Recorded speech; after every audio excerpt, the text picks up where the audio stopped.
Welcome, my friends, to the Sage of Quay Radio Hour, your home for free and critical thinking, and I'm your host, Mike Williams. Tonight, Crrow777 returns to the show.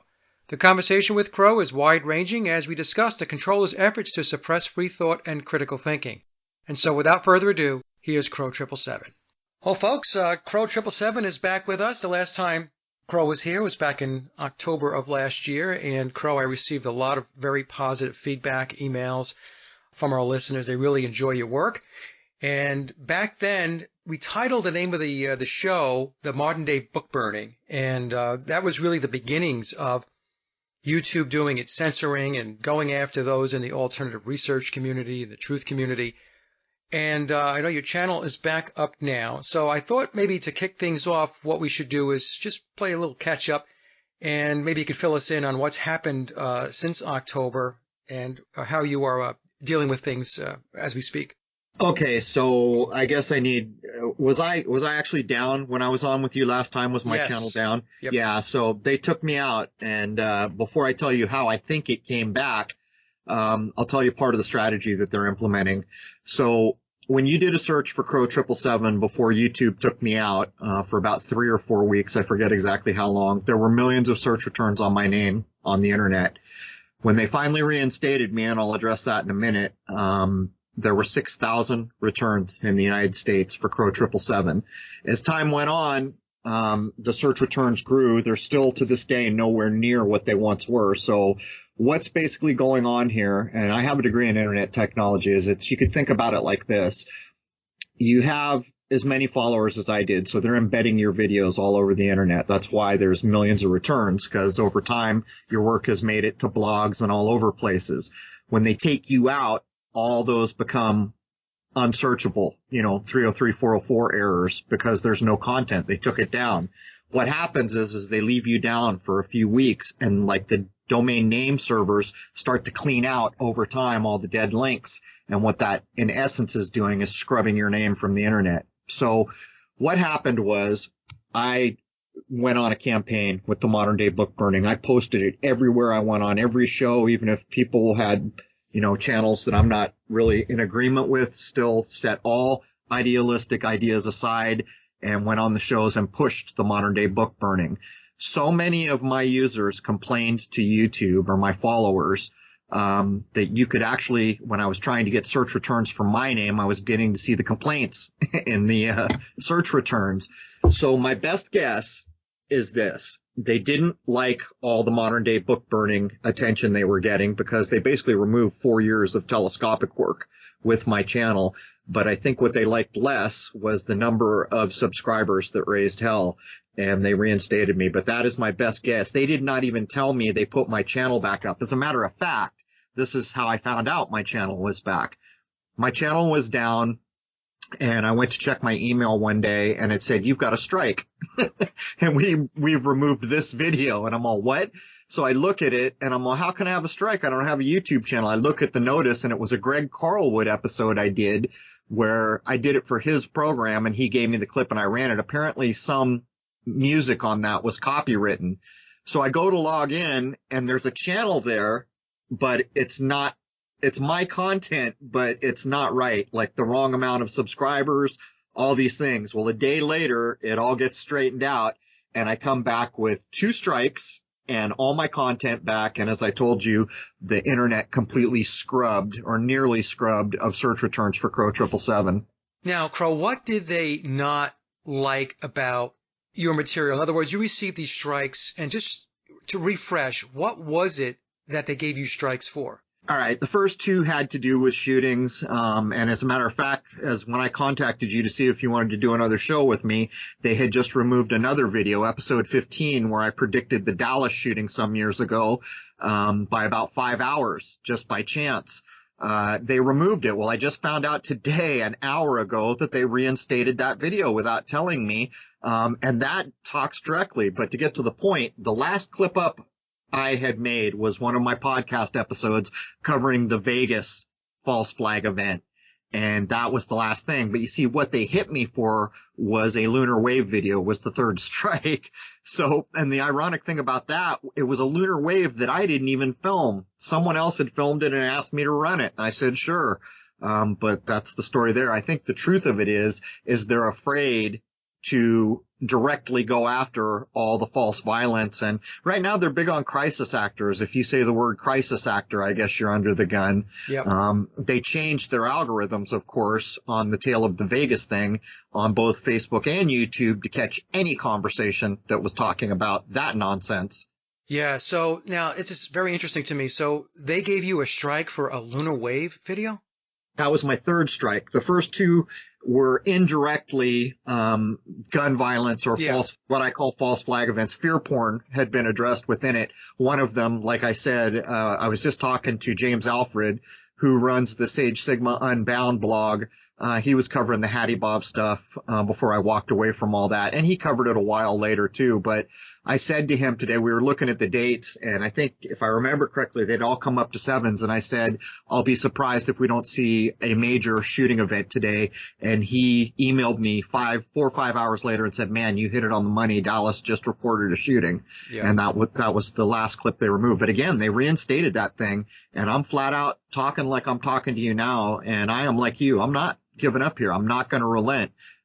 We have natural rights, and even in the Constitution of this country, if you want to imagine that thing still has force, it tells you flat out the whole idea of the right to bear arms and these other things was so that militias could stand up against tyranny. And in my view, what we're looking at here is tyranny, nothing less.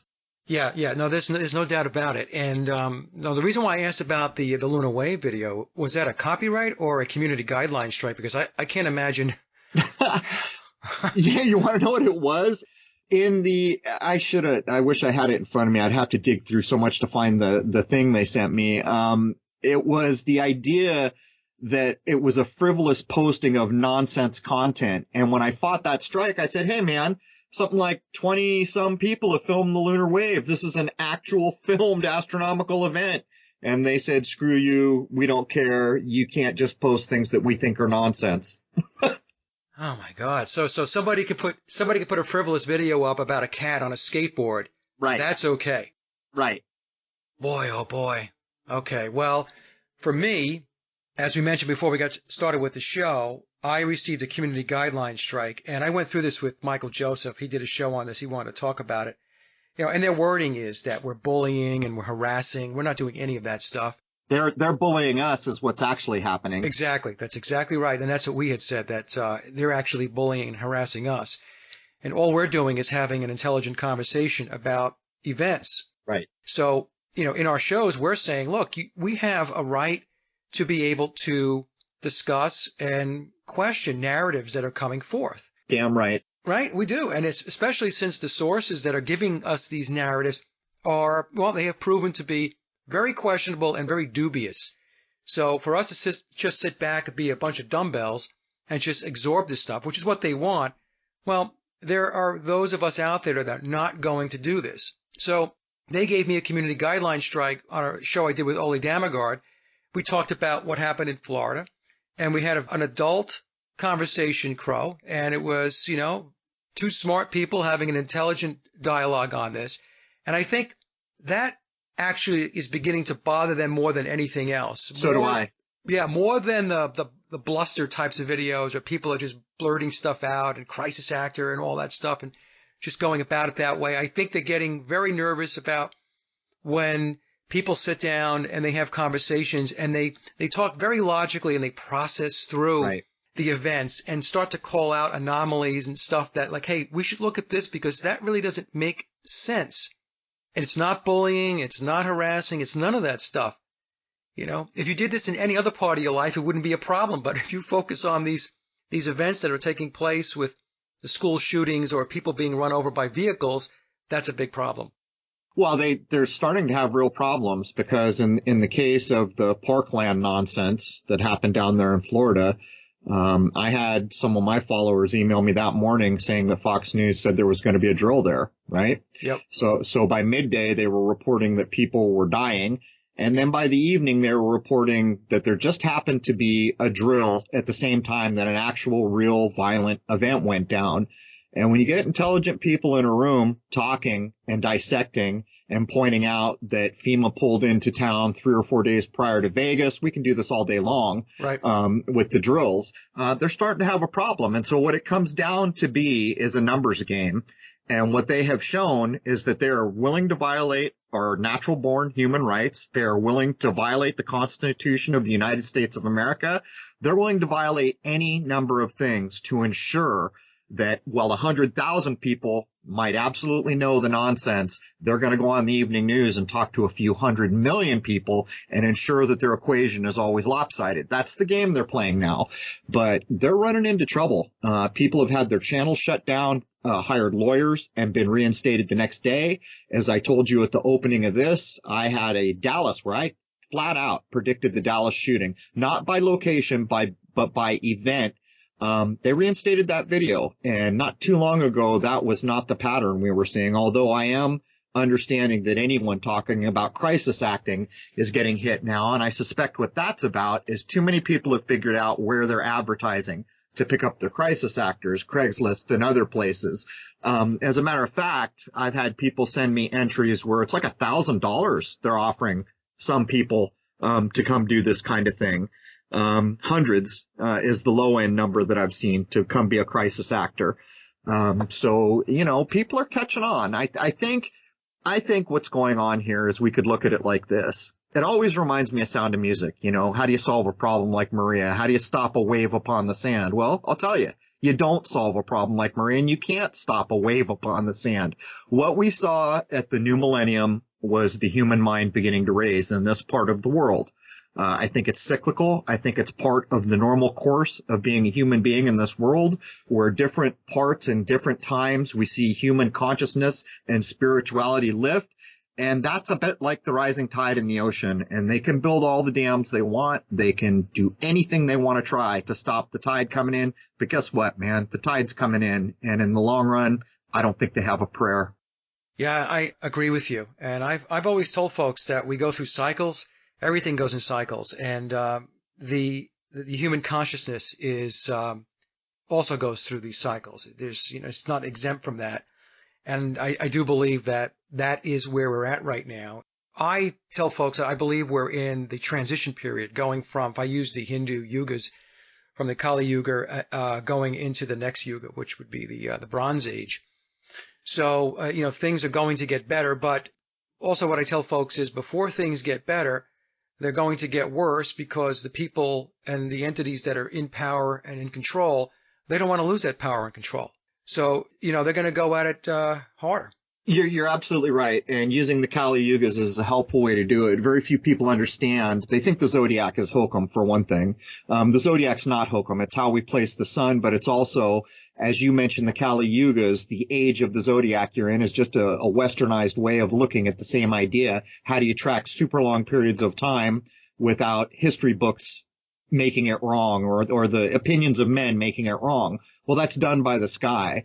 Right. In 1881, we went into the age of Aquarius. Very few people are aware of this because they think it's hokum, but it's just a way to mark where the sun is. That's all it is. It's what it means. But we are, in fact, provably on the rise. As a matter of fact, it's said that the people in this world that get to the highest spiritual plane is always the Asian cultures, but they're on the descent right now as the Western world is on the incline. And you used the analogy of the Kali Yugas, but this is not really an arguable point in my view. We saw what happened post 9/11. So many people caught on. In the 60s, when they were doing the Manson nonsense or the JFK nonsense, very, very, very few people had any inkling of what was going on. You fast forward to that millennium marker, let me tell you something. People said, wait a minute, man, something's not right about this whole 9/11 thing. By the time we got to Sandy Hook, the boat was starting to sink. There were so many people who had caught on. Then as we went through Boston or any number of the things we can point at, the human mind had raised to such a level that there were just tons of people out there catching on. And I would point out, part of the game here, in my view, is to recognize, actually stop what you're doing in your life, take a minute, take a deep breath, and recognize human consciousness is rising. Because it's a bit like anything in this world where if you understand the rules of the game, you're going to do a little bit better. So to recognize that you are right now, if you're living in the Western world, on a spiritual increase, your mental abilities are increasing right now to a level that was unheard of in the 60s, which is why no one recognized the Manson nonsense at the time as nonsense. If you stop and recognize that, it helps you on your way. And it won't be long before you don't have to watch the news. You just hear a couple sentences and you can instantly hear the ring of truth is not in a thing. When you get into your adult mind and you start to benefit, mentally accepting that, in fact, our consciousness is rising right now. Yeah, it's interesting too.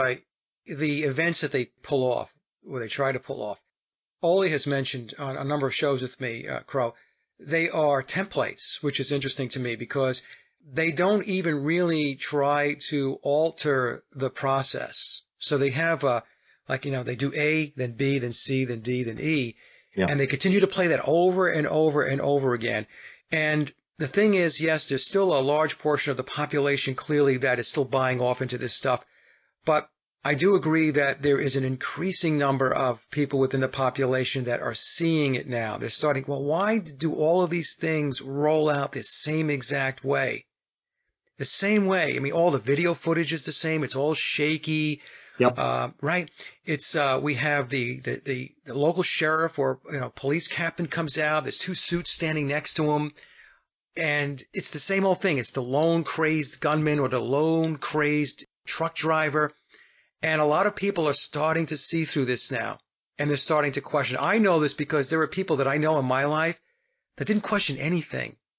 And now they're kind of looking at the TV set going, there's something not right about this. They've got a problem because there's one thing about fear porn that's true. The people who are fooled by it are almost addicted to it, where they begin to crave, even though they may not even be aware of it, that fear porn. They need to see it every day. They need to see more and more of it each day. And what this is the childish mind that may or may not be ready to step up, take off the diapers, and start being a damn adult in this time where there is no room for fools. There is no room for foolishness right now. People need to up their game, get into their adult heads, and stand up and demand the rights that a human being deserves in this lifetime. Because all these false flags are headed in a direction, and anyone who thinks any differently is sadly mistaken. They're not doing this for no reason. My point here is when they go on the news and they put out this fear porn to 100 million minds, the people still fooled by it are a bit like children in a dark room that are easily frightened. The adults in the room, and I'm talking to one of them, are not afraid anymore, because when we understood what was going on to a level that mattered, we instantly learned a very critical thing about this world, and that is that it is infinitely more peaceful place than we have ever known it to be, because we used to be fooled by the nonsense of the ruling class and the news that wants to convince us all that every single day someone wakes up, needs a machine gun, needs to kill a few hundred people. I recently saw a statistic, and the moment I read it, I thought, this is going to backfire at some point. It said this: on average, once a week for the past 3 years, we've had a school shooting. And I said, really, how many adults are reading this right now that aren't at least saying, come on, man, come on? And what they're doing is they're just ramping up. The harder pressed they become and the more fearful they become, what we see is the ramping up. And it's going to come back to bite them, because in this age, we have records of it all. When they showed us the moon landing, we got one shot at it. We had no way to record it. We had no way to review it. And we're not in the 60s anymore. We can review this damn stuff all day long, to the point where it was funny. I recently saw a Rick and Morty episode about vampires. And at the end, the head vampire comes on and says, oh, we lost a coach they found out he was a vampire, and they said, yeah, it was Coach Veratu. And the head vampire says, what? He named himself Coach Veratu? Was that his real name? And they said, no. And they said, hey, and he said, come on, we got to knock off this silly name game. Is it just me? Am I being the buzzkill? No more of this Coach Veratu stuff. And I just laughed my ass off, because I instantly thought of Sandy Hoax, where the supposed, coroner cutting up the kids, his name was Carver. They do this stuff all the time, and now it's backfiring to the point where they're even doing stuff like that on Rick and Morty to inform the people in the know, you better quit messing around here. Too many people are catching on. Yeah, and there are those that have picked up the patterns to the degree where they let me just back up a second. They do drop clues and hints in one event to kind of put a little calling card in there as to what may be in store going forward. So the reason why I'm bringing this up, Crow, is because the show that they pulled, YouTube pulled, the discussion I had with Ole Damigard, Ole had said that he had picked up in the clues down in Florida that the next possible target where they would engage in their shenanigans would be in Texas. And lo and behold, over the last, I would say, 2 weeks or so, we've had these Austin bombings where these improvised devices, explosive devices, these IEDs, they would refer to them, I guess, in Iraq and stuff, are going off. So some people can say, oh, it's coincidence, it was a lucky guess, whatever it may be. But, I do believe that they are leaving those clues, and they like to believe that virtually everybody will not pick up on them. And then there are people who are picking up on them because there are people who are studying this stuff. It's like when you called the Dallas thing. And I honestly believe that that's probably more of the reason why my show got pulled, is because he did talk about that.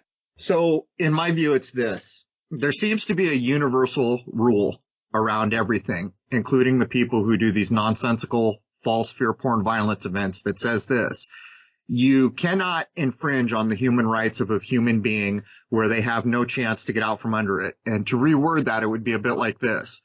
These people go out into the woods and they set a bear trap.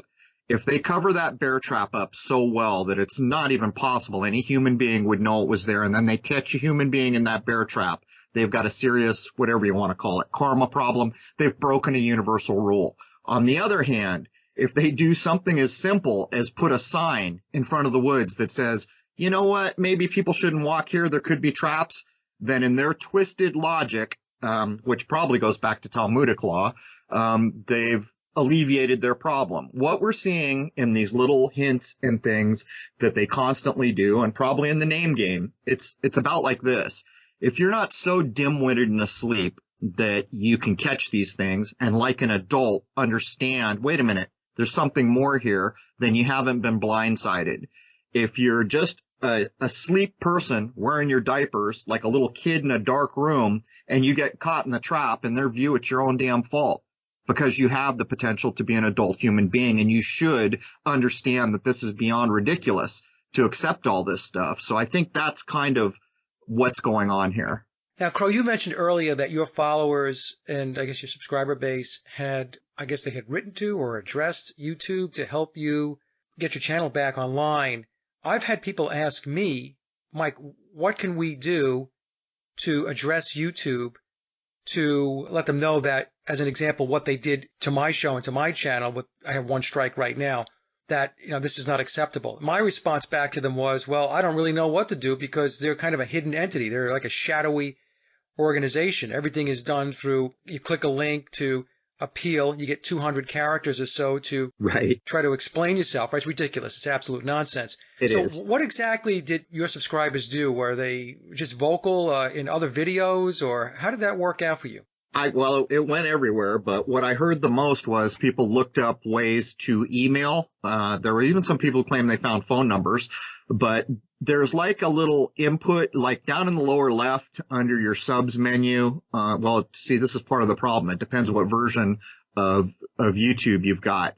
But there's like a feedback button whenever they down a channel or whenever they remove videos, and quite often just on a normal channel there's a feedback button. I think a lot of people use that, but the point is if people truly want to stand up, it's not hard to use a search engine, depending on what version of YouTube you're using, to how to send feedback to Google. And the one thing they really don't want is loud voices and attention. And what I did is I blew up Twitter. I went, I don't even use Twitter for anything more than announcing my episodes for my podcast are out. There was a point when I was getting 8,000, what do they call it, impressions or views, I'm not sure what they call it, every hour, because I had blown it up so much, just jumping in YouTube's face, posting their ads that they had posted saying things like, your films will live forever on YouTube. And I'd post right behind it with the ad, my ass. They just removed 4 years of telescopic observation. And then I put out the hashtag modern day book burning. I did everything everywhere every show I could get on, and I urged my subscribers not to roll over. And so that's the best I can tell you. I'm not even sure 100% why my channel came back, but I truly suspect that it was because of pressure from the community. Yeah. No, I mean, you had a lot of material up there that had nothing to do with shootings and stuff like that. So, I mean, there was a Probably lot of, helped, yeah. yeah, that helped a lot. Now, where do you think this is all going in their minds? Not, I know that we're pushing back. We don't want to go where they want to go, but in your opinion, where are they going? What is the end state? It's simple. Anyone can logically work this out for themselves. Let's go back to August of 2001. That was the last time I took a flight on an airplane and had a normal experience. August 2001. That was the last time. The following month, September 11, we all know what happened there. And now when we go get on a plane, what happens? We got to take a colonoscopy. We got to take our shoes off. All this nonsense built on a lie. What that's about is control. That's what it's about. It's demonstrably about control. It's about impeding your freedom of movement. It's about making things such a big hassle that half the people don't even want to try to move around. So what you can equate this to is the same thing we see in corporation. In the same way we can demonstrate one or two very large overarching corporations own almost all information systems, whether it be news, music, movies, all of it. Two overarching corporations with board members that all sit on the same boards, like the TFR and the Club of Rome. This is all about centralizing control down to one small group of people and controlling you all. The book Animal Farm is a perfect demonstration of where this is going. The book Brave New World is a perfect demonstration. These are blueprint books. The book 1984, all these books written by people who circled around in and around the Tavistock circles and the circles of royalty were pre-publishing with their little hints and clues where the world was headed. Those books were put out for the same reason they name the guy who's supposedly doing autopsies on Kid Carver. It's the same game over and over and over. They can't just do whatever they want. They have to put out the pre-echoes, and anyone who's in high school read Animal Farm or 1984, that's what you're looking at. Those are possible versions. Well, actually, Animal Farm is more of a playbook, how they do things, how they achieve their ends. 1984 is like a dim view of what this place could become, and then Brave New World is a same version, or maybe even a bit of a blueprint on where they'd like to get to. So there it is. I know a lot of folks have a very difficult time getting their heads wrapped around the level of control and subversions. As an example, the police departments, they are owned and controlled. They're all corporations. The corporations, yeah. Right. So maybe we could talk about that a little bit, because that's where a lot of people get stuck on this thing. It's like, well, okay, so you're telling me that the police departments are in on it, the local politicians, the local media. I know the answer is yes. I mean, they've got people in positions where they're steering all this stuff. So in your view, how did they obtain all of this control, and is it that subverted? Through corporation. In the same way that when each of us was born, whether you know it or not, your birth certificate and your social security number created a straw man corporation, which is your exact birth name in capital letters. You can take the information, go on YouTube or go online and look up how to look up the corporation that is your straw man identity. You can use your social security number or numbers off your birth certificate to do it. When you do that, what you will find is that there was a corporation set up on the day you were born with your name in capital letters. In other words, in the same way I told you that nobody can infringe on your natural born human rights, another way they've worked around this is by setting up a straw man identity. That straw man identity, which no one ever told you was created, compels you to do things in this life, like have to get licenses, like have to pay income tax, all these things. But you see, it's nobody forcing you to do anything. You agreed into the straw man identity, which is a bit flimsy on the face of it because most people have no idea that there is a corporation in their name traded on the stock market. But to get back to the main point here, while some news reporters will certainly go out to the scenes of these false things we see, probably have no idea, but somewhere in that organization at the highest levels, absolutely, there are people who know what's going on. And they're people who sold their souls for rock and roll. They would rather have their 6-figure or 7-figure income than be honest to the people they live around. It's that simple. But to get to the point of how this is done, you can look up almost any police station in this world and look up a DUNS number, what's called a DUNS number. If you find a DUNS number on any given police station in this country or many others, what it basically means is they're a corporation. For anyone who doesn't understand what corporation means, it means this. Who does a corporation serve? It does not serve the customers. It serves two entities, the board of directors and the shareholders. Those are the only two entities a corporation serves. So if you find out your local police has a DUNS number and is a privately held corporation, you have learned something critically important. When you go take your birth certificate and look up on the internet that in fact a corporation in your name in capital letters was set up the day you were born, you begin to see what's happened here. This is the frickin' long game. If you want to look back to a time when maybe the Vatican controlled most of the known world, this is the result of that.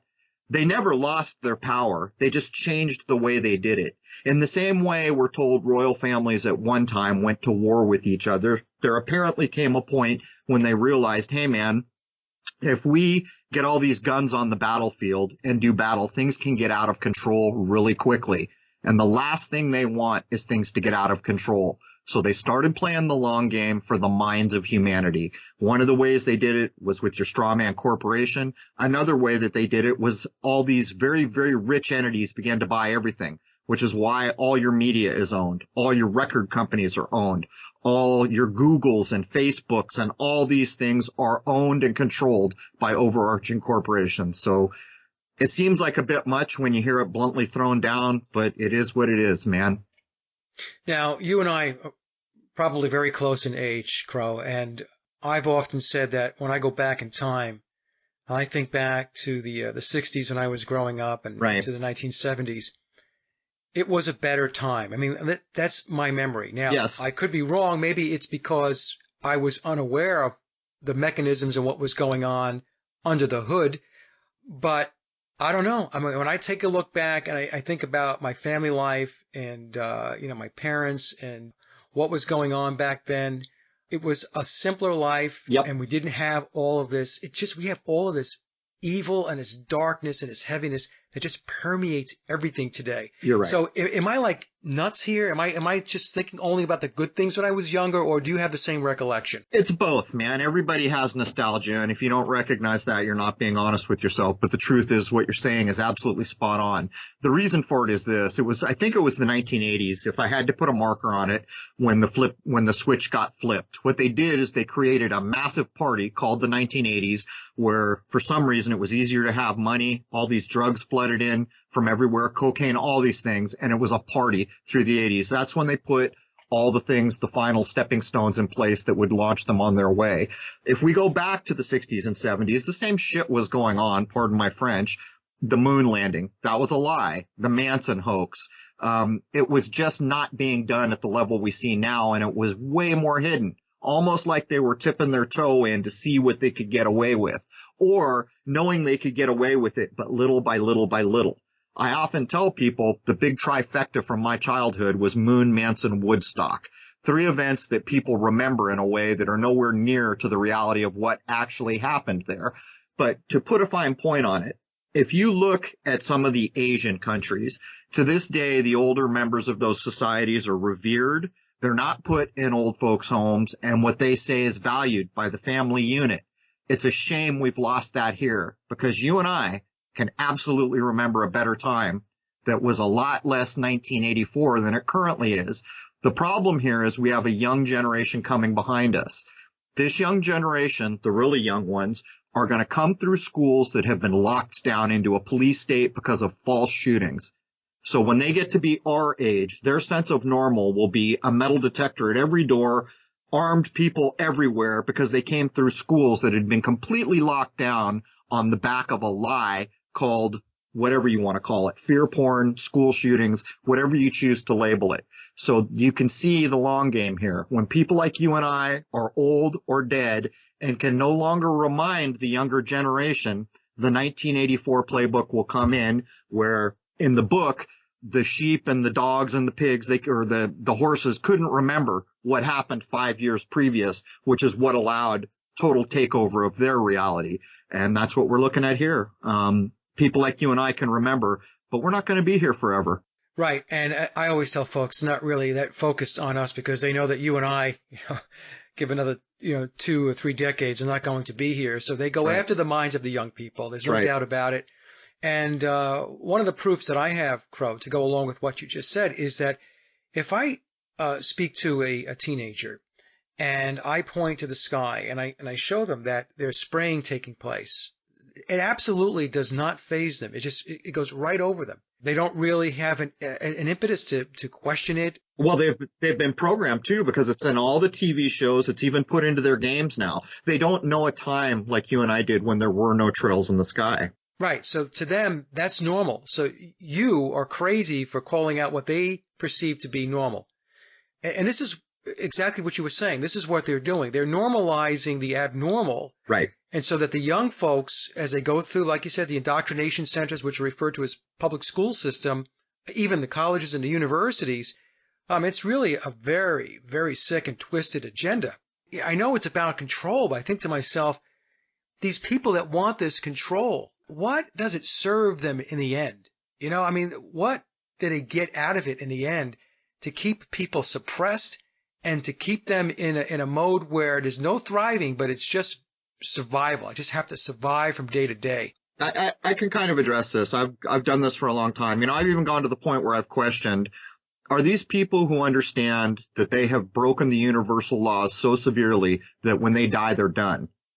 I believe that something in a human being goes on, that we are here developing, that in one sense, maybe this world could be viewed almost as a boot camp. It is a hardship, a cycle of hardship and necessity where we continue to grow whatever's next.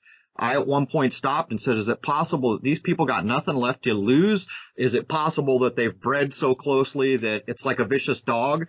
If you keep breeding vicious dogs with vicious dogs, they get worse and worse and worse. I can't answer that question, but this is what I can tell you from just a logical deduction.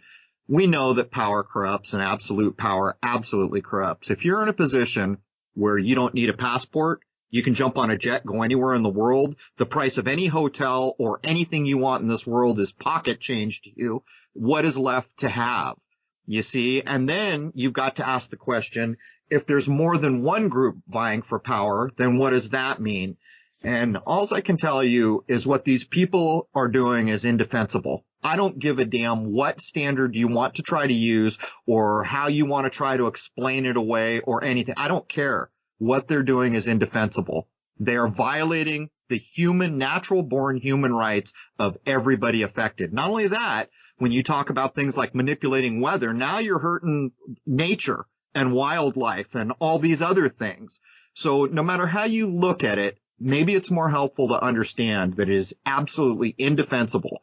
And knowing that as a human being, an adult human being, you have every responsible to stand up for what is right or what you view as correct. That's the best I can do, man. It's a tough question to answer because most people cannot comprehend the depths of the evil. Right. I was asked one time about how come good has a difficult time overtaking evil. And I said, that's because evil knows no boundaries. Yeah, it's easier too. Yeah, good people have boundaries. Oh, I'm not going to do that. That's not right. Right. But if you're evil, you never have that conversation with yourself. You never say, oh, that's not right. I'm not going to go there. You're just going to go wherever you need to go because you want to be able to fulfill whatever desires or whatever agenda you have. Now, how about the occult? Now, there's still a lot of folks that really can't get their heads around the fact that they are engaged in the occult, in black magic, in their rituals, for them to put their agenda forward. And I've even had people say to me, oh, that's ridiculous. There's no such thing as magic like you're talking about, Mike. And I'll say, look, whether you believe in what they're doing or not has no bearing because they believe it, you see? And so they're going to continue to do the things that they're doing whether you believe it or not. In fact, the fact that you don't believe it actually helps them, right? That's right. Less resistance. You're not impeding their process. So what can we say about the occult? I can prove that they're doing it, and I can prove right now, prove outright that magic is real. I'll do it at the very lowest level because I'm not an adept magician, though I recognize it for what it is. And I will do it in a way that harms no one listening, so no one has to be worried that what I'm about to do will ever harm anyone. What I'm going to do here is I'm going to put something into your mind, Okay, I'm telling you right now, it's not going to harm you because I don't harm any living being. Go ahead and try to stop me. Okay, here, I'm going to do it in 3 seconds. Green cube. The majority of the people listening out there just imagined in their mind a green cube. I warned you I was going to do it. And yet most of you couldn't stop getting the mental image of a green cube. That's magic. I took something that didn't exist out of thin air, used an incantation called the English language, and I implanted a green cube into your mind.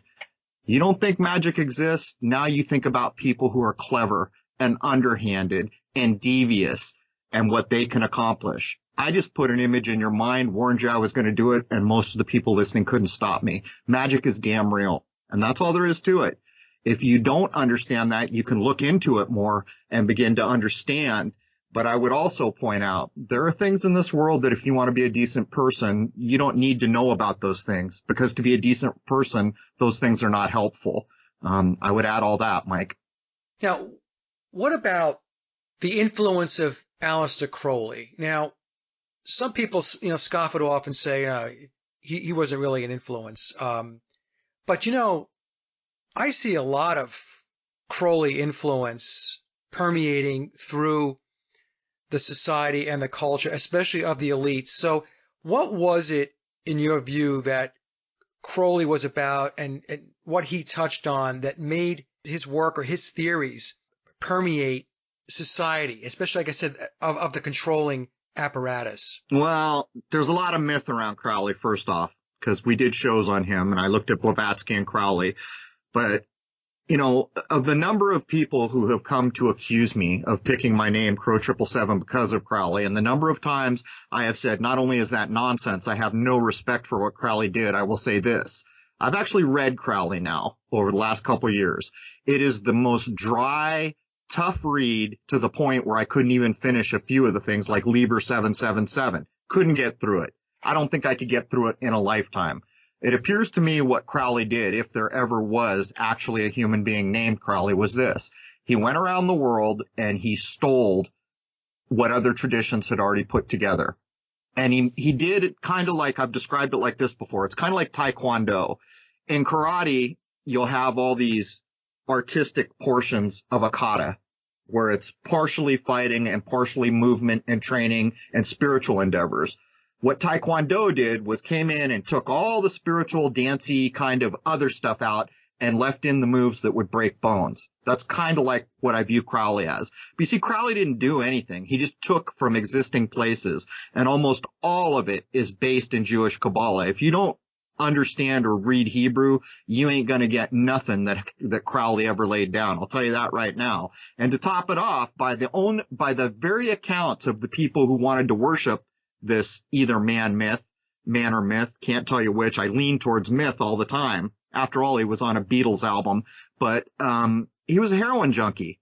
Right. And yet he traveled all over the world. I've known heroin junkies, and one thing heroin junkies don't do is much of anything, because they are so concerned with getting their next fix. Now, if you were rich and famous and you could fill a suitcase with your drugs, maybe. Point is, you're still a heroin addict. So the level of human being you will ever be under the influence of heroin is nothing that I'm ever going to be respectful of. I will pity you, because that's a hell of a thing for a human being to go for, but you're not going to be my idol. But I will further say, Crowley didn't invent or add anything new into this world. What he did was collect from traditions, and I studied it. And on top of that, unless you speak Hebrew as one of the things, you're never going to understand a single thing that he wrote down. And by the way, most of it seems to be very self-centered, with little or no regard for other people. So is he put out there as essentially a veneer, another form of a distraction for people to focus on him? Yeah, in my view, yes. And you know these things. The word entertainment tells you so much about our world, because it is a major part of the wasting of our lives in this world. The word entertainment means enter, to go in, tain, to hold, meant is always mind. So to go in and hold your mind. Crowley's on Beatles albums. He's linked to Zeppelin and Jimmy Page. And these are entertainers. Put it in context. Hey, if you see someone in clown makeup, guess what you know about them? They're a clown. You see what I'm saying here? It's like Stephen Hawking. Everyone always wanted to have, well, is this true or is that true? I'll tell you the simplest way to know a thing. Go look at their resume. Is actor on that resume? If actor is on that resume, you've already learned all you need to know about that individual. Well, talk to us a little bit more about Stephen Hawking then. He's a fraud. His ideas, he was here to convince you to believe in things that have no existence, like the Big Bang, which violates the third law of thermodynamics, which you can go on right now online and look up actual true physicists who are honest, hardworking people that will tell you the Big Bang is complete nonsense. But you see, they don't get the press. And they don't get the most popular TV show, The Big Bang Theory, named after these misleading ideas, these theories, you see.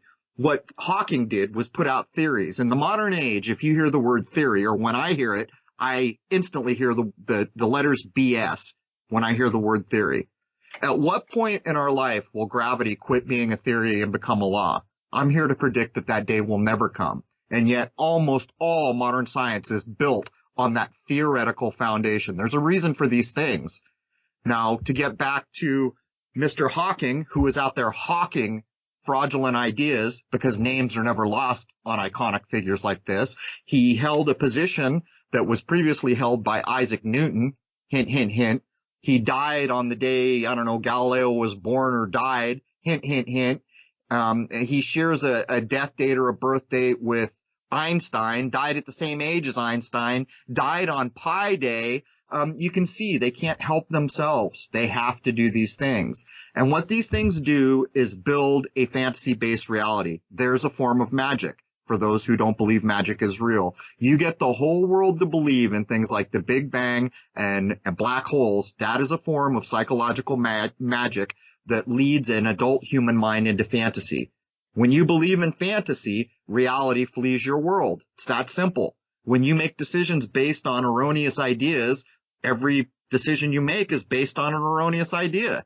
There can be no full-hearted, higher human endeavor that comes out of making decisions based on erroneous ideas. And that's what people like Hawking were here to do. And by the way, they told you flat out, or it was either Family Guy or The Simpsons, they did a skit on Hawking because Hawking was in all entertainment in the modern age, where Hawking stands up out of his wheelchair and says, I'm tired of sitting in this wheelchair, and walks away to poke you in the eye if you're gullible enough to believe this man had a magic computer that could read his brain and talk for him. But there's all that. I was having a conversation with somebody yesterday about that. I agree. He's a total fraud. He's a hoax. Yep. And, yep. And, when I was talking to the person about it, I can see the wheels were turning. I thought, yeah. Well, it never ends. To this day, the most genius mind we've ever had in the world is Albert Einstein. I'm here to tell you, for anyone who wants to go back and challenge the things we're told, Albert Einstein was brought on the stage for one reason, to defame Michelson and Morley, who did a couple things. They proved that you couldn't use light to prove the earth was spinning, and they proved that ether existed, which is an old alchemical idea, which is a natural science. And what Einstein did was arbitrarily said ether doesn't exist, never showing an experiment, and then comes up with all these things like E equals MC squared, more theories. And the only reason all that happened was to defame people like Michelson and Morley so that modern science would be built on a fantasy-based reality. That's what these people have been here for. And by the way, most of them are Jewish for some reason. Can't tell you why. Yeah, isn't that interesting, right? Right. I guess Jewish people are smarter than the rest of us. Let me ask this question then. Do you believe they have the ability to manipulate reality? Now, what I mean by that is I have very specific Mandela effect memories, very specific. I don't jump on board with everything that's out there, but mine go back way before this whole Mandela effect thing became more of like a meme. So do you believe that they have an ability to be able to alter reality? Or do you even believe the Mandela effect to be real? I believe the Mandela effect's real. I do not believe they have the ability to alter reality in this much. In the way that I think you're thinking about it, I don't accept that at all. I think it's just more fear porn put out there to make people feel helpless. But they can manipulate reality in this way. If you take 100 million minds in this world and get them all to believe in a thing, anything, then to some degree it exists. Now, I can't prove one way or the other whether minds create a reality. I suspect that they do. I do wholeheartedly know and have proven to myself that my mind precedes my entire reality, which opens the door, of course, for things like the Matrix idea. You see, that's where that comes from. In other words, all experience that I have is preceded by what my mind does. In other words, my mind could be totally fooled into making me believe a thing that has no existence in reality, like the Matrix idea. These things are wholly possible. To get back to what you asked me, if you put out things like black hole or any given information and you get massive amounts of minds in this world to accept them as real, then the next part of that question I can't answer. Does that make them real to some degree?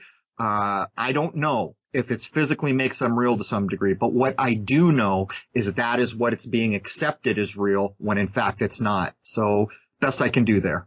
Okay, because the reason I asked the question is because the one that always bothered me was, I'm going back about 4 years ago or so, 5 years ago, and a friend of mine had sent me a link, and it had to do with Kirk Douglas and a couple of other people, Richard Chamberlain and also Helen Thomas, used to be the lead White House correspondent.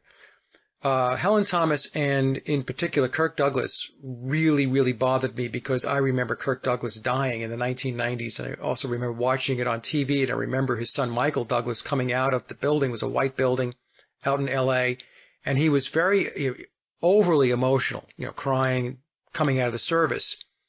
And so then when my friend sent me this article 4 years ago, he didn't say anything. He's a good friend of mine. He's on board with, with the types of stuff that you and I are into. And I read the article and I said, what is this article talking about? Because it was saying some people remember Kirk Douglas dying, and I'm like, well, I'm one of those people. So I went on Google, and I'm sitting there at a search engine, and I'm trying to find an article that says that, he passed away. And there was no article that said he passed away. They said he was alive and well. I'm going back 4 years ago, folks. And he was blogging out in LA as a 90-something-year-old guy. And then, of course, then he died again. So, I mean, what do you think is happening then? You said you believe the Mandela effect is real, but what is happening? It's simple. You don't control the information sources. So media told you somebody died, and then later media told you they didn't. This is probably a thing that could not have gone on pre-internet. Right now, if Google wants to scrub something from the internet, you know how damn easy it is to let its AI loose and say any phrase or this, just remove it. Not that dang hard. And even if they can't remove it, they can absolutely see that it's not served up to end users to any great degree. So it's not hard to dissect what you're pointing out here, because it's the magician's trick, isn't it? We can't see backstage, but we know certainly. Media told us someone died, then media told us someone didn't die. And by the way, the people who control all information delivery are the media. So not a hard magic trick to pull off. And the end effect of that is to get people to start questioning their own ability as a human being to remember things correctly. There's a form of mental magic. And then even worse, to get people to buy into, oh my God, the powers that be have this magic machine that can physically change reality. Let me tell you something. If time travel was real, or the Mandela effect was real in their ability to physically change reality, then we don't even need to be talking now, because it's game over. Yep. Either one of those things, it's game over. You have no ability to ever win, because all they got to do is just manipulate things again or travel through time again until they get what they want. There is no way to combat these things, which tells you two things certainly. Neither one of them is correct. Neither one of them is acceptable or true. So all you're left with is break it down to the basics. Who gave me this information? The media. Who gave me the later information? The media. What more do we need to know here? That's a good point. So a lie and then a new lie. Yeah, and then the control of your ability to search information to try to verify what you think you remember. That's also controlled by the same players in this game. It's a bit like having three magicians on the same stage, each with their own assistant, and they know the entire game, and the whole audience out in front trying to figure out, how did that white lion just fly across the stage? You see, there's going to be a portion of that audience that says, oh my God, I just saw magic. There's going to be a portion of the audience that says, oh man, that was a clever trick. And then there's going to be a portion of the audience that says, how the hell did that just happen? You see, it's a numbers game. Yeah, good point. All right, so let me ask you then, and I'm just throwing questions out to Crrow folks, so I'm not even sure if Crrow has the answers to these questions. We're just going along here with the conversation. CERN and D-Wave, then, what do you think they're doing with, we'll take CERN as an example. what are they doing there? I mean, obviously they didn't build that just so that it could just be an ornament. I mean, they're doing something. They're doing occult things. The problem is we can't know what they're doing because we don't have a backstage pass. But what they're stated they're doing is complete nonsense.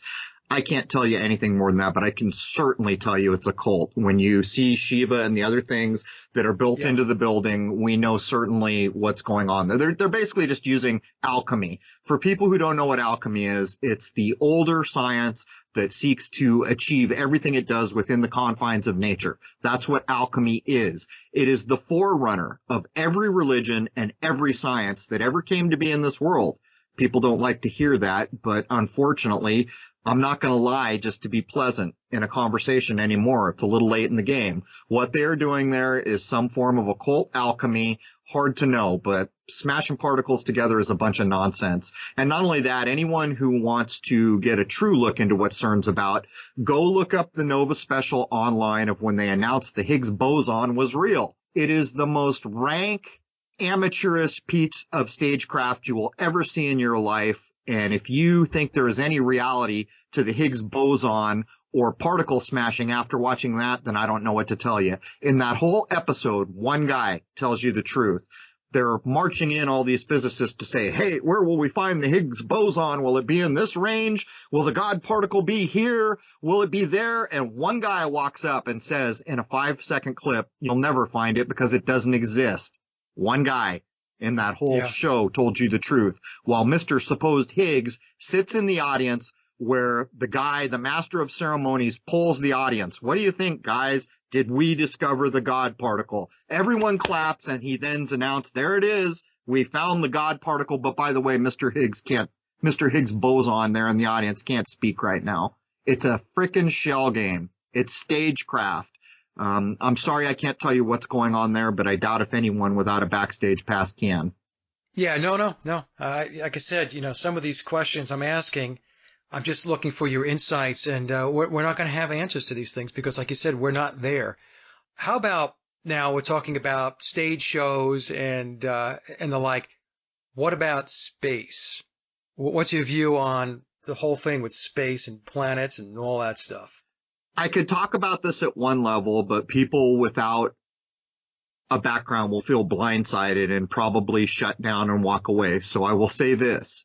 Space has been misdescribed to you. There are older sciences and older, hard-to-find writings that tell you much more closely the truth. In my view, nothing can go out of our atmosphere, not man or machine. There is a hard, fast boundary there. Many of the major religions describe that as what they would call the firmament. Many other traditions described it in other ways. The old Flamel woodcut that people are familiar with, where little dude's poking his head out of the earth to see what's beyond, it's addressing this very thing. This is what I can tell you. We can demonstrate to my satisfaction that nothing has ever left here, that we have never seen a picture of anything from space, that satellites don't exist as they've been described to us, although there are certainly things within our atmosphere that are up there all the time, I would imagine. They look like little black balloons, kind of, when you shoot them with a telescope, and if you do it long enough, you'll shoot a lot of them. But in the older occulted traditions and the alchemical traditions, there are pretty good descriptions that match what I'm telling you here. The problem is it's the same thing. It's just like talking about magic. It sounds so nonsensical that it probably doesn't serve a conversation like this well to even bring it up, because it will derail too many minds from even considering what's being said. But I will close by saying this. The Red Hot Chili Peppers in 1999 told you the absolute truth when they said space may be the final frontier, but it was made in a Hollywood basement. Truer words have never been spoken. And the real truth here is that for most Americans or people in the Western world, your idea of what space is started in 1966 with Star Trek. It was reinforced in media in any number of ways up to 77 when Star Wars came out. You can start to deduce the game I'm alluding to here. Yep. Okay. No, that's fine. That's fine. And I agree with you wholeheartedly. Now, with your lunar wave work and looking at the moon, have you concluded or come to any kind of theories with regard to what is the moon? This is a hard thing to talk about, again, for the same reasons I just said. So I'll say this. Hopefully saying words that at least people will consider, and I hope I don't do anyone the injustice of having them shut down their minds and walk away thinking that what I'm about to say is nonsense. What we see is an illusion, and the reason it's an illusion is because we're in a 3D body right now, and that limits us. And until we become higher beings, whatever that might be, and are free of the 3D illusion, what space is, in my view, is a little bit like a kaleidoscope. Okay, so when you look through a kaleidoscope, there's real things there. They're not fake. There are real beads of colored glass, but they're giving you the illusion of making all these apparent shapes and the angles, hint, hint, hint, of that light coming to your eye, and the angles of the position of these real physical things are giving you your eyes, your 3D material eyes, an illusory image of what you're actually seeing. And maybe that's the best I could do. Okay. No, I mean, it's like I said, we don't want to have people shut down, but I think these are fair questions because you have done a lot of work in this area, and I appreciate your input on this and your insights because we're all in a process of exploring and discovery, Crow, as you know, try to figure all this stuff out because, like you said before, we're not backstage. Well, I can add a little more. In some of the oldest texts I've ever had my hands on, right now I'm reading Manilius, which is supposed to be one of the oldest astronomical accounts we can get our hands on. Can't tell you if the timelines or the person ever lived, but I can tell you the texts are old. I just don't know how old. He is referencing supposed people like Ptolemy, if they ever existed. But I once read in a very old alchemical text that what we are living here in this 3D reality is hardship and necessity. That's the cycle we're in, is hardship and necessity.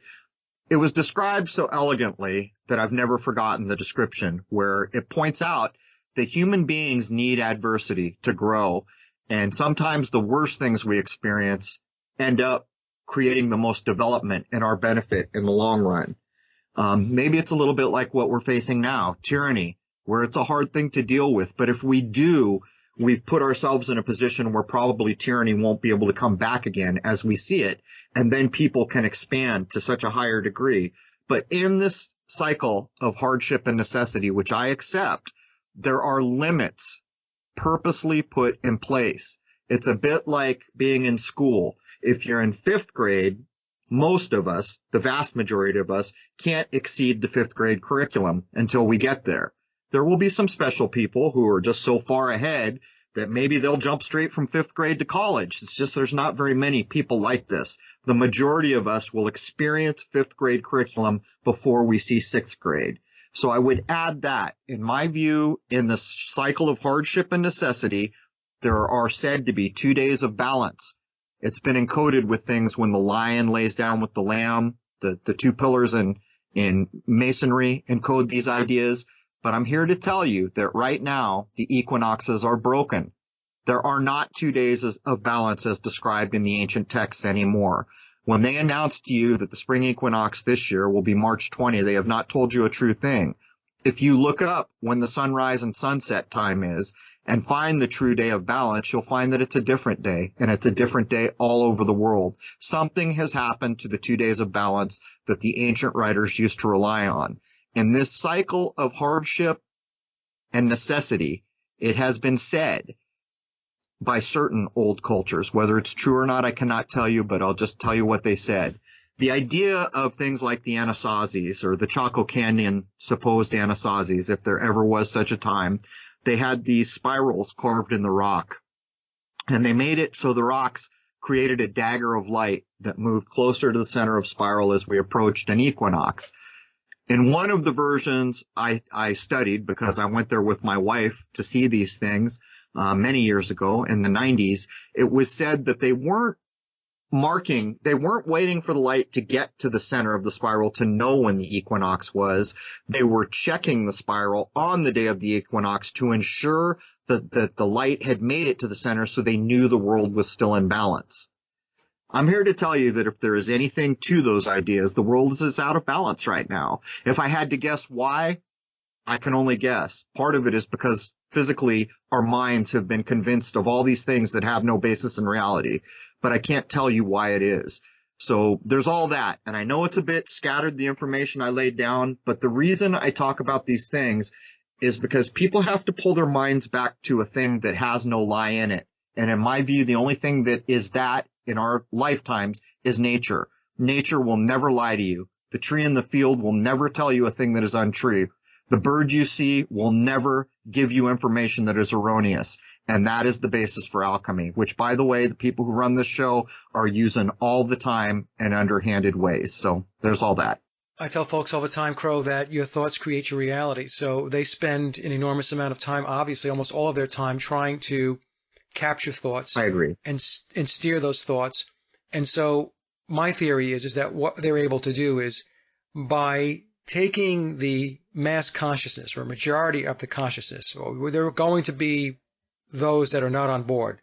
But if they can get the vast majority of the world's consciousness steered in a certain direction, that becomes the reality. That, to me, that's their alchemy, or part of their alchemy, is to be able to create a reality based upon steering thoughts into a particular direction. So if they want a certain objective or they have a certain goal line in their sights, they're going to have to steer your thoughts, the thoughts of the masses, in that direction in order to accomplish their goals. Does that sound like crazy talk to you? No, I'm with you all the way. I think these things are quite possible. Let's use the straw man identity to further this idea. When you were born, a corporation was set up in your name, and I've told you all how to go look it up if you don't believe that it's true. You can look up the corporation with your name set up on the day you were born. In many cases, it'll even give you projected values of that corporation that somewhere in this world, someone is collecting the money generated therein. But think of the name that went on that corporation. Think of how we name everyone in the West. How many Mikes do you know? How many Jims do you know? How many Susans do you know? Isn't this a bizarre construct, knowing the uniqueness of every human being?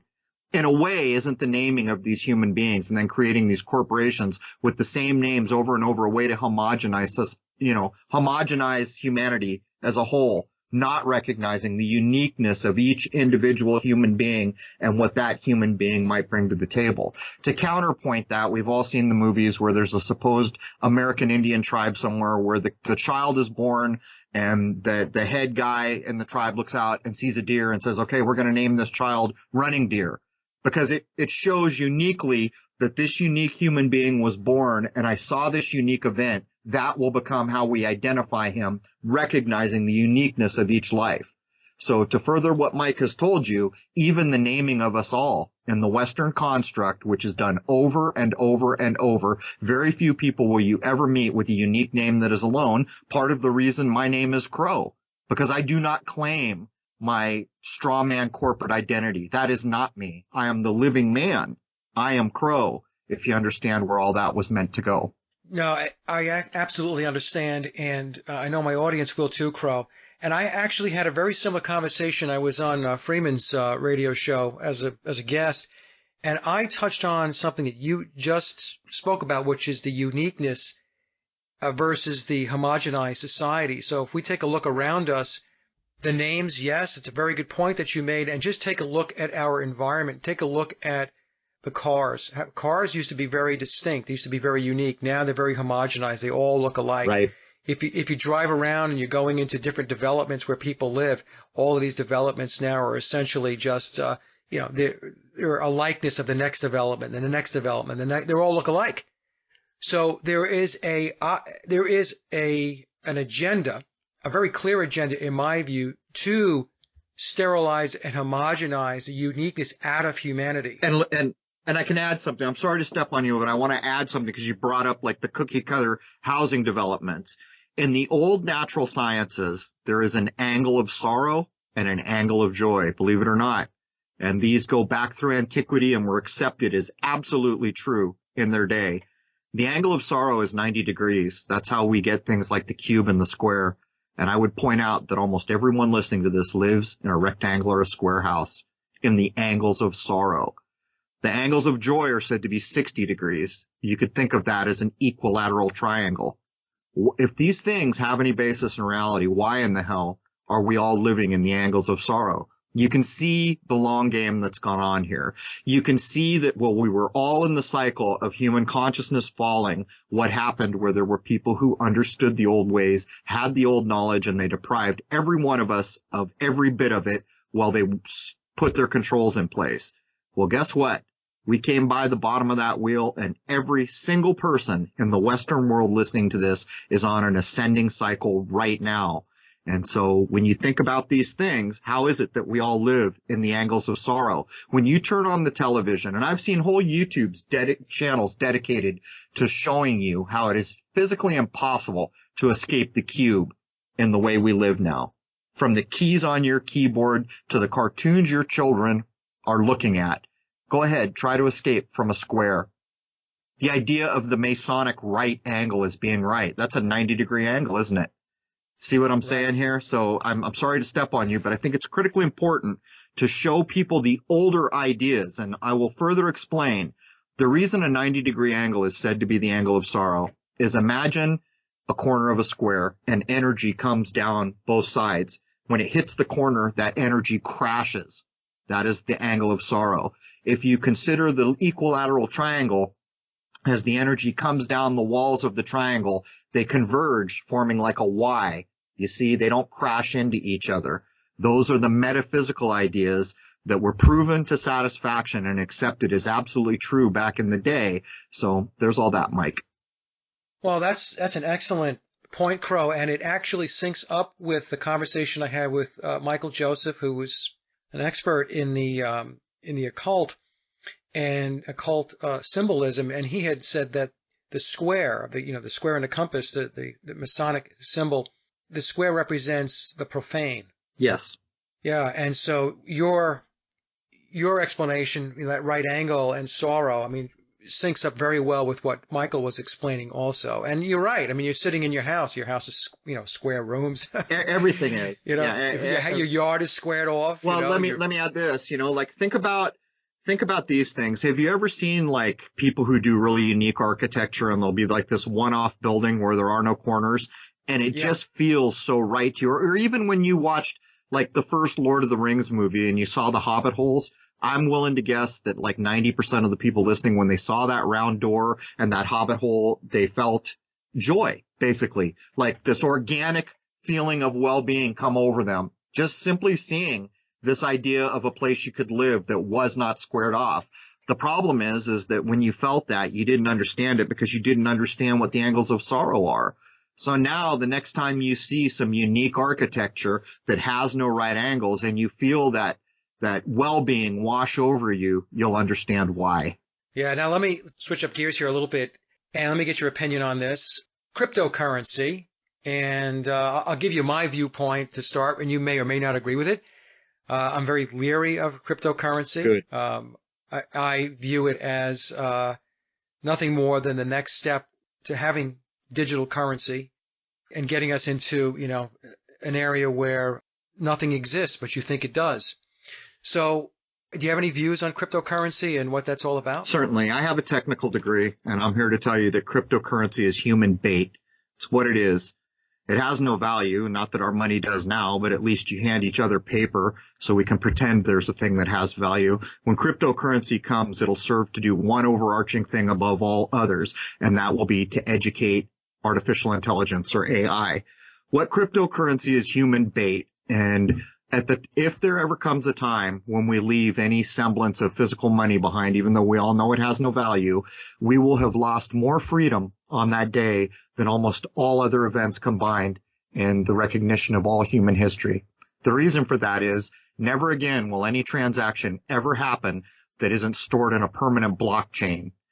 For those who don't understand what a blockchain is, it's how AI learns. When AI solves a problem, a block is created. You know what that means? That means that problem will never need to be solved again.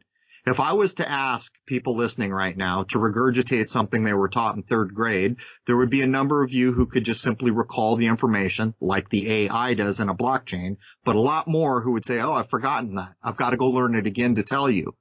AI will never face that problem. Once the block is made, that problem is solved forever.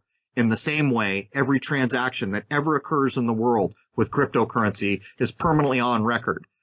It would be the most convenient system ever devised to have total control over a population if you could convince them all to go to cryptocurrency. You could, first of all, you don't know who created it or who controls it, and you never will. But imagine the day when you go to your ATM and your ATM says, sorry, you can't have any cryptocurrency today because your license isn't up to date.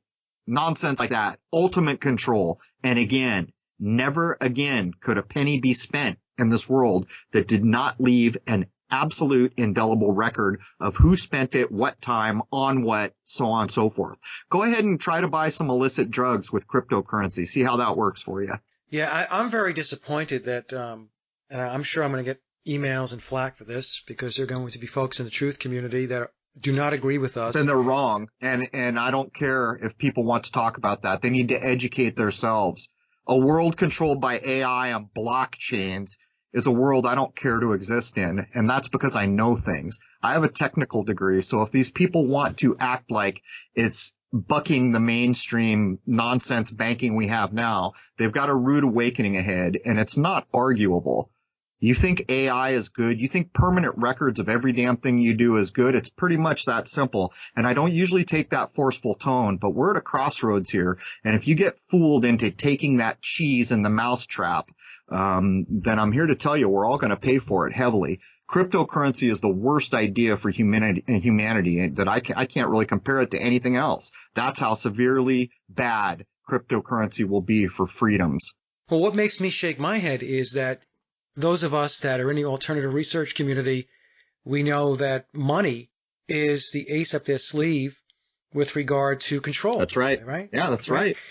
And so for those that are out there saying that this somehow is eluding the control mechanism, that it's eluding the central banks or it's eluding those that control the money supply, it's just so bizarre to me. Well, it's ignorance because they're acting like they've subverted some level of control when you control nothing on the internet. You know what you can do on the internet? Whatever you can manage from your keyboard. That's what you control on the internet. And you want to understand how currency controls a population? Go back to 1933 in this country and understand what was done on the back of the crashing of the stock market. You want to understand how currency controls worlds? Go back to the creation of the Federal Reserve, which was again done on the back of crashing a currency. Cryptocurrency could be crashed by simply pushing a button on a keyboard in a place you will never know exists. As a matter of fact, another Rick and Morty episode just made fun of that, where Rick brought down the entire economy of an alien race by not armies or nuclear weapons, which don't exist. He did one thing. He took a currency that was worth one of itself and he hacked the computer and made it worth none of itself, and thereby brought down an entire alien empire. They're making fun of what they know to be true about currency. And the shame here is anyone could go back through time to look at what the crashing or the control of currency has done to any population. The United States is a prime example. Every one of us is a damn corporation.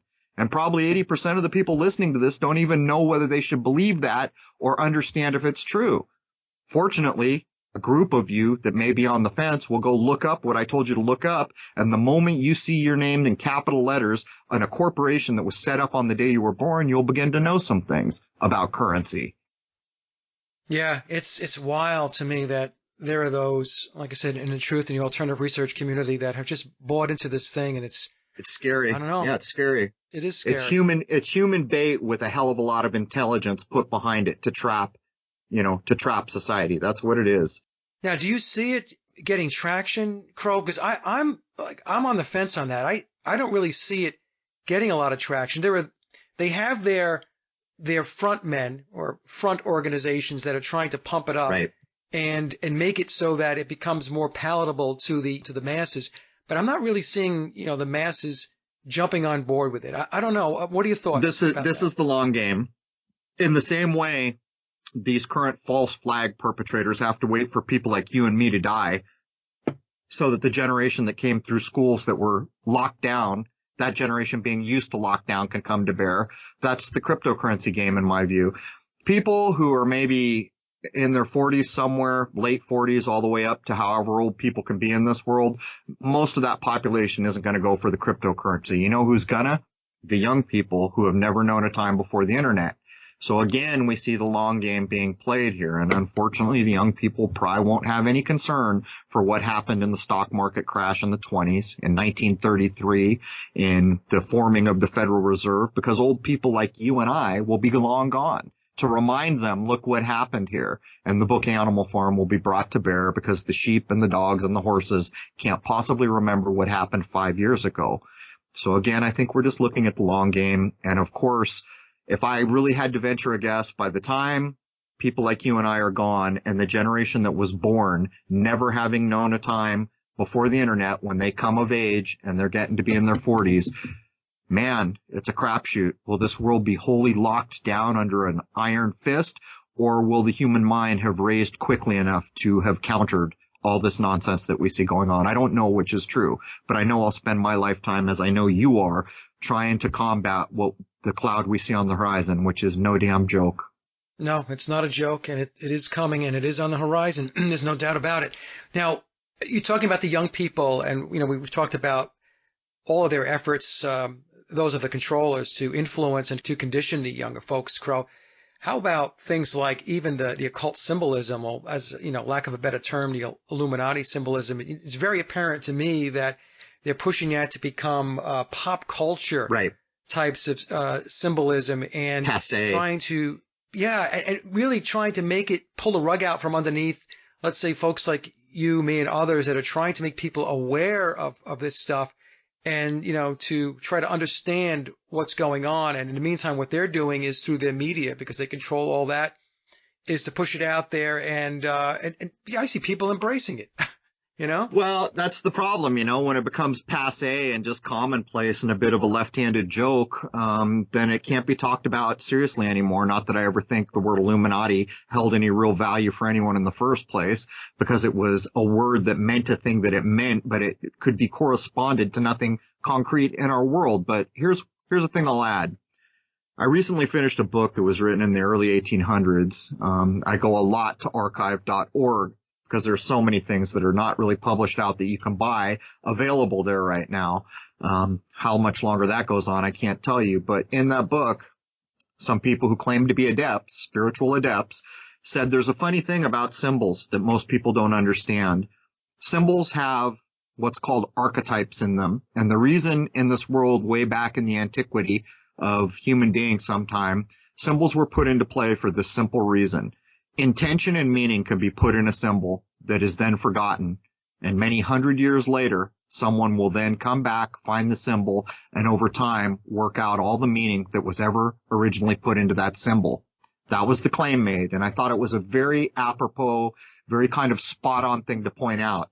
Recently, Jason and I did a podcast on color, pointing out to people that every color has a frequency, every color has a meaning, every color has a hidden, coded, known quantity when used by the people who understand the older ways, which is basically the people running this show, basically the people who own media, who are putting out the next virtual reality game. They understand these things. Symbols and colors and all these things have always had a meaning. It's just that you came up in a school that was based in scientism and you were told it was all nonsense. I'm here to tell you it's not nonsense, and I'm here to tell you that there are things in this world that were put in place so far back in the past we can't possibly understand when it was, that are true to this day. One of those things is men cannot change the sky clock. As long as that sky clock exists, there will be a hope that people can get back to the real history that happened here. There are archetypes in this world, and that is symbols and other things that are across all consciousness. And it is said that once intention has been embedded in these things, the meaning can never be wholly, truly lost. So there's that big old long mouthful. When you get into this, you conclude that anything worth knowing is a lie. And I know that's a gigantic statement to make, and I've made it before on other shows, Crow. But when you start to look at different aspects of life and existence, and you start to dig in, you conclude pretty quickly, at least I did, that virtually everything that's worth knowing, and I take the word virtually out, everything worth knowing is a lie. Well, you've been told it many times in your life. For those who are alive in the 80s, a band named Styx put out a whole album about it. It's called The Grand Illusion. The opening lines are, "Welcome to the Grand Illusion." What do you think they're talking about? Is this just clever words put together? No, this is the tip of the hand. This is the tip of the hand for the lifted human mind that is no longer a scared child in a dark room to understand you're being told an important thing here. So it's a critical thing to know, man. All this art, all these things that you think are just clever things, there is a meaning in every word you will ever hear. There is a meaning in every color you will ever see, and every symbol put on every sign or television show you will ever experience has a meaning. Yeah, even going back to the Beatles and Strawberry Fields Forever, where the line John Lennon sang, "Living is easy with eyes closed." Exactly. You know, when you take a look at these songs and you listen to the lyrics, you know, these lyrics by many of these bands, because many of these bands, they are creations of Tavistock. Yep. And so As on, were right? the Beatles, yeah. As were the Beatles. Yep. I've done a lot of shows on that. So they are telling us, it goes back to what you were saying before, they have to tell us. And if you're smart enough to pick up on it, then you get $200 and you pass go. If you're not smart enough to pick up on it and you continue just to go about your merry way blindly, then you're going to be, you know, you're going to wind up in a place most likely that you don't want to be in. And the deck is stacked against us, because while you and I may figure it out, there may be 3,000 or 4,000 around us that don't, which means that we will suffer in their shadow. And by the way, I would point out that when you pointed out the lyric there that is so critically important, the following line that you omitted is really the critical one. Living is easy with eyes closed, misunderstanding all you see. Not some of what you see, all of what you see. These things are critically important, and just by talking to you, I know you understand. But you see, there are a lot of people listening, and so I'll ask all of you, how many of you understand what was just laid down here? Yeah. No, and that's, you know, you bring up a good point also when you say that you and I and others might be awake, but we are a minority, and we're being weighed down in a way, in a big way, by those that are still apathetic, still not awake. Unfortunately, you know, there aren't two ships. There isn't the USS Awake and the USS Asleep. So there's only one ship, and, you know, we're trying to right that ship, right, so that it's where it's supposed to be in a good way. But we're also subject to the illusion, because you and I do not control information flow. Right. So as I sit here talking to you, and in my mind's eye, I look out across the field and say, how many candles are in this field? How many lights can I see? I begin to imagine in my mind's eye that there are more and more and more, but problem is I don't control Google, so they can control the appearance of that. If I had to venture an educated guess, I would say that we are a growing minority, rapidly growing. I think things like censorship prove this to be true. When we talk about the false flags or any number of things, if we were no big deal, they wouldn't bother. And yet we've seen whole algorithms, whole computer operating systems, algorithms rewritten to catch every conversation about these things. So I'll just say this. As long as people like you and I do our damn job, stand the hell up, and tirelessly, as adults, communicate the best we can, I think there's a real possibility for a good outcome here.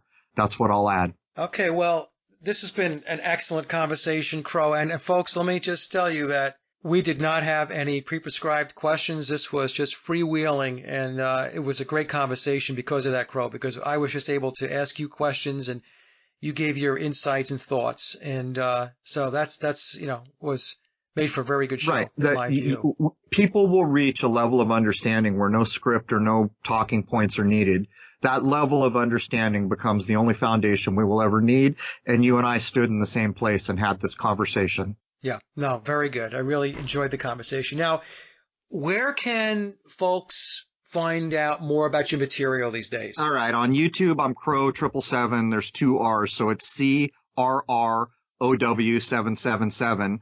My podcast, which has gotten so popular, I'm actually having to move where it is because it's too big for where it's hosted now, is Crrow777radio.com. And again, the word Crow has 2 R's. And just to be perfectly clear, the reason I use Crrow777 is making fun of my corporate birth name. That's how that was created. My wife and I sat down to do it when I created the first YouTube account and realized there were a ton of Crows already in existence. Okay. Right. I know, because a lot of people do wonder that. And we talked a little bit about that in the last show. Well, Crow, I want to thank you for coming back on the show. You know, I know it's been about 4 months since the last show, and we should catch up periodically just to touch base and have these types of conversations to reach people. I agree. I want to thank you for having me on. And I'll just say, man, We have every right, no, we have every responsibility to adult conversations that are doing what we do. As long as we don't harm anyone, we are absolutely on the right side of that fence. And I thank you for having me on, man. Oh, you're very welcome, Crow. Thank you so much. Cheers. And that concludes another Sage of Quay interview, and I hope you enjoyed the discussion as much as I did. Links to my guests' websites and social media are listed in the show notes below. And as always, I'd like to thank everyone for listening and visiting the blog. You can get to the blog by typing in sageofquayradio.blogspot.com or simply head over to our hub website at sageofquay.com. Also, if you get a moment, please visit laboroflovemusic.com to listen to my album, Leaving Dystopia. And remember, live in truth and always serve creation. It's really that simple. See everyone next week. Be safe, enjoy, and God bless.